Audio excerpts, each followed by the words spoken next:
I thought I'd make a quick video for anybody who couldn't make it to this week's higher education evening, just covering some of the key points that we covered during that event. Just a couple of things about the sort of market for this year. There is an increased number of 18-year-olds entering into university applications this year than previously. So we do know that competition for places is going to be significantly higher this year. And it's worth being aware of what may have happened in 2019 of students getting access to courses they may previously have thought they might not get into. There is definitely more general competition in the market, and there's more competition for certain subjects. So although medicine has dropped a little bit this year, it's been higher competition than in previous years.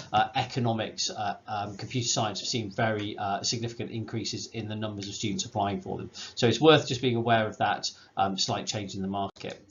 We've also seen a change in that the universities are starting to reject more students. In the past, they'd make offers pretty much to everybody, but the higher tier universities are rejecting more students, and that's partly again because students are aspiring to those universities from all schools now, and so there's greater competition at that top end of the university sort of spectrum of what's a perceived quality, really sort of competition. But just be aware of that it is getting more difficult, and I'll say this a number of times through the presentation, but really the only game in town in terms of university applications are grades. You can write good personal statements, you can have well, references are changing this year, but you can have all of that stuff in place, but grades are the only game in town. So in terms of A-level grades, if you get really good A-level grades, you're highly likely to get into the course that you want to get into. The sneaking in that's happened in the past for certain courses is certainly more difficult than it has been, and is likely to become more difficult for students with marginally close to grades, the offers that a university will give, they're less likely to be taken.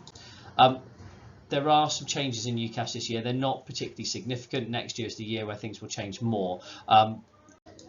Though those changes are really around the reference. The reference this year, which the school pulls together, we always show our students a reference, is being significantly cut back. Again, I mentioned grades earlier. The university are going to have less of a reference to work on, so they're going to have to use more data-led approaches in their decisions. That might mean that universities go back to interviewing as well to try and select students, something's not happened particularly over the last few years. The reference will be a general statement about the school and the school's background, and then any extenuating circumstances for that student. I will send out an MIS online reply in the next few weeks, asking you for any information that would be helpful to include in there. So for instance, if your daughter is the first person in your family to go to higher education, we can put that in, that can be helpful. Adoption, armed forces experience of parents, things like that do actually help with contextualizing offers. Obviously we have to be honest on that, so we need really honest replies to those. I know you'll do that, but we are not willing to commit fraud by making dishonest statements on references. So we'll send that out. Obviously anything you declare to us will be kept in strictest confidence. We'll lock it away on our system, so only 2 or 3 people have access to that. The other thing that's going to be really helpful is that the historic entry grade tool is going to become available.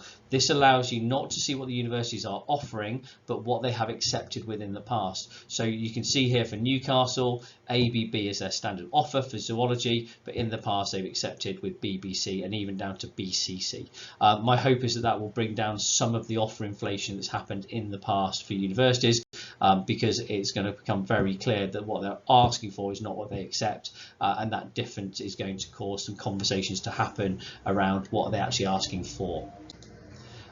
What we think might happen is we might have a few higher entry grades for the more challenging universities, so they can control their numbers a bit better. We think universities are going to go more to gathered field, which has happened this year, where the universities are actually waiting for all applicants to send their applications in and then making a decision on that pool of applicants. And we think the more competitive universities, the more competitive courses are going to go to that, so students are going to get later offers than they have in the past. We've already seen that move this year. Certainly around economics, at a place like Exeter, they are not offering until after the offer deadline.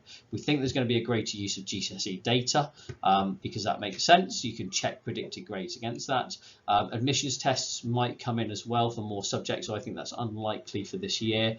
And I think there may be some more interviews happening as well. But what we have seen is an introduction of more additional forms. This form here was sent to a student. They're always sent out over the holidays so that schools can't help with them. This was sent on the Monday of the February half term by UCL.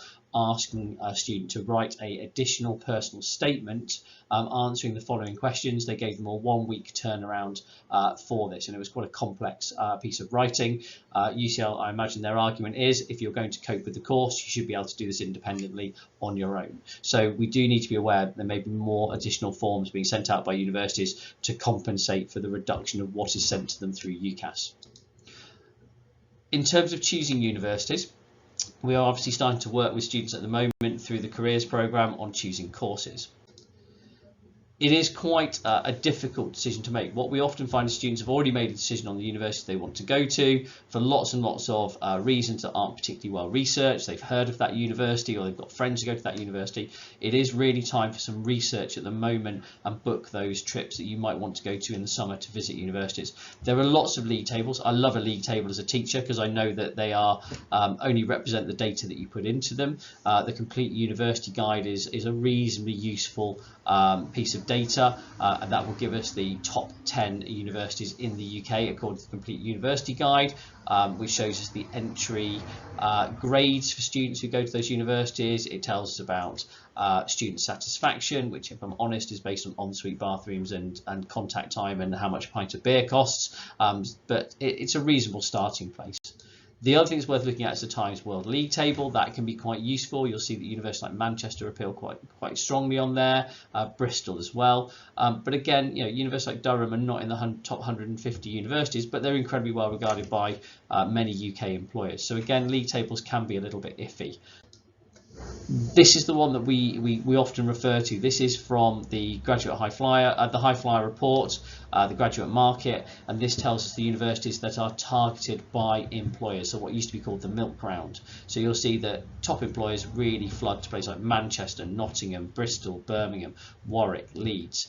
It's a little bit unfair because places like LSE obviously don't have engineering courses, so that's going to reduce the number of top employers. But you've got universities like Sheffield on there, universities that students might disregard in their early searches because they're of perceived quality. And you've got Glasgow on there. It's a fantastic university, high up on the world rankings and high up on the employability scales as well. So worth just thinking and keeping that net wide open rather than assuming I'm only going to go to those universities because lots of other students go to them. And again, as I mentioned, the reasons can be quite arbitrary why students start looking at particular universities. They've heard of them, they've got friends or family that go there, they've been to open days.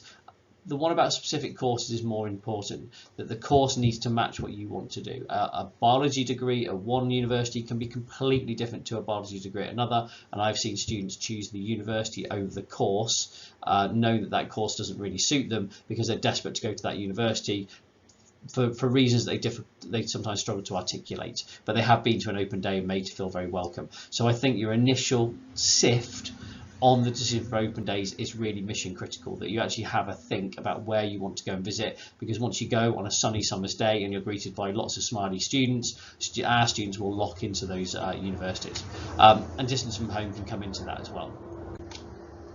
So there are ways of finding courses. UCAS Course Search is excellent.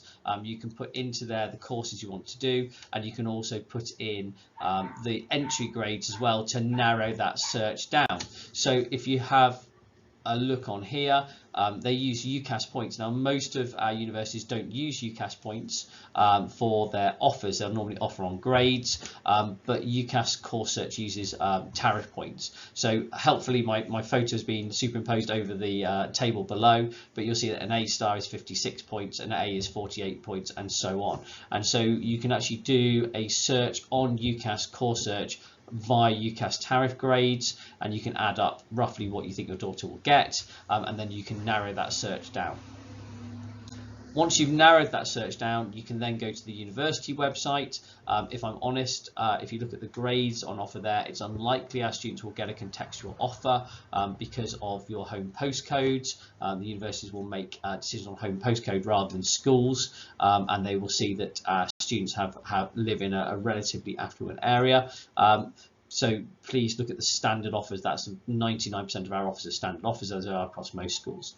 But on the website, you can look at entry requirements, you can look at the structure of the course, and that can be really helpful to narrow those courses down before you book open days. Do look out for the entry requirements and the historical data. Are they being honest? Look at the module content. Is that in an English literature degree what you really want to study? Fieldwork opportunities are a really big part of some courses, and are they funded as part of the fees, or do you have to pay extra? One of the things I think is really important, particularly if a student has a specific learning difficulty or has a particular learning style, is the assessment style. Is it coursework? Is it practicals? Is it final exams? Have a look at that, because that can significantly impact on the student's enjoyment of the course and their outcomes. Subject combinations, worth having a look at as well. Career prospects will come up on some of the courses too. Some will have industrial placements and also professional accreditation. Now, predicted grades. I've put every single possible highlight on here that you can get on PowerPoint. The on-target 4 grades that your daughters have at the moment are the grades we think they're on target to get at the end of year 13.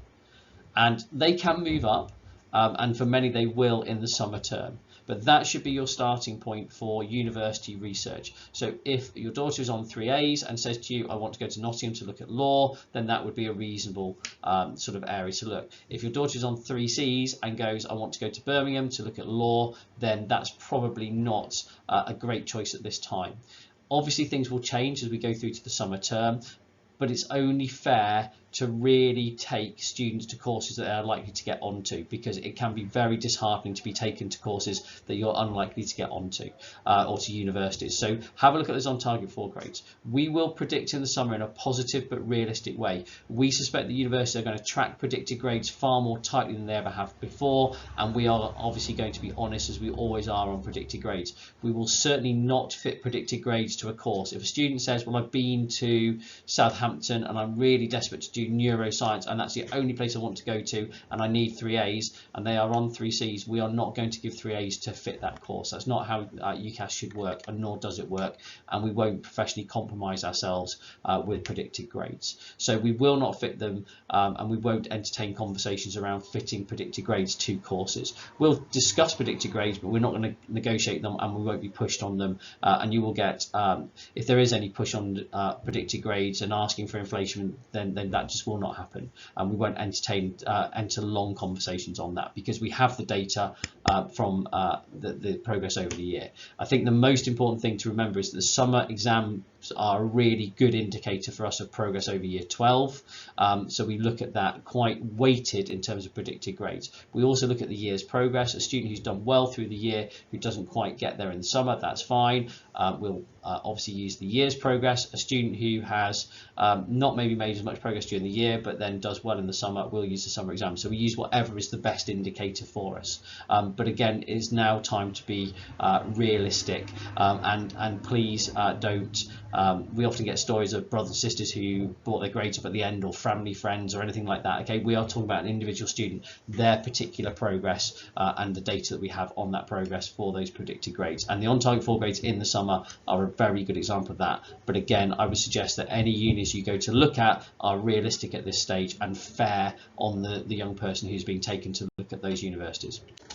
And again, so you've got those on target 4 grades. This student here is on target 4 grades between A star AA and ABB, and so they should be looking at universities between A star AA and BBB, and have a combination of those on their application. So we are supporting students with UCAS applications and apprenticeships, obviously as well come into that, and art foundations. If a student wants to apply for an apprenticeship, Mr. White is hugely experienced in apprenticeships, having run those at IBM for a number of years. Please do contact him directly or go through Mrs. McConnell if your daughter wants to apply for an apprenticeship. We have students interviewing for apprenticeships this week in school. If it's a portfolio subject like art, then please contact Mrs. Bowden, and she'll be able to help with portfolios for art, architecture, etc. Putting those together is a particularly skilled area, and she'll be able to help with those.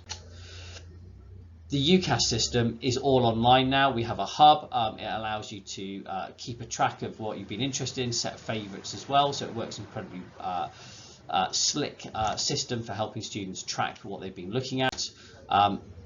We start in the summer term with the students. We leave them alone in terms of UCAS really until that point, because they've got other things to sort of focus on. So the summer term, the UCAS will start. Form tutors will be helping throughout that process, the Oxbridge team as well, the medics team, etc. We will expect a first draft of a lumpy and bumpy and draft personal statement by the end of the summer term, so we're not picking that up fresh in September, and we will be tracking those and make sure that students produce those so that we have something in writing to use. And then in September, UCAS will open around about the 5th of September to start sending applications off.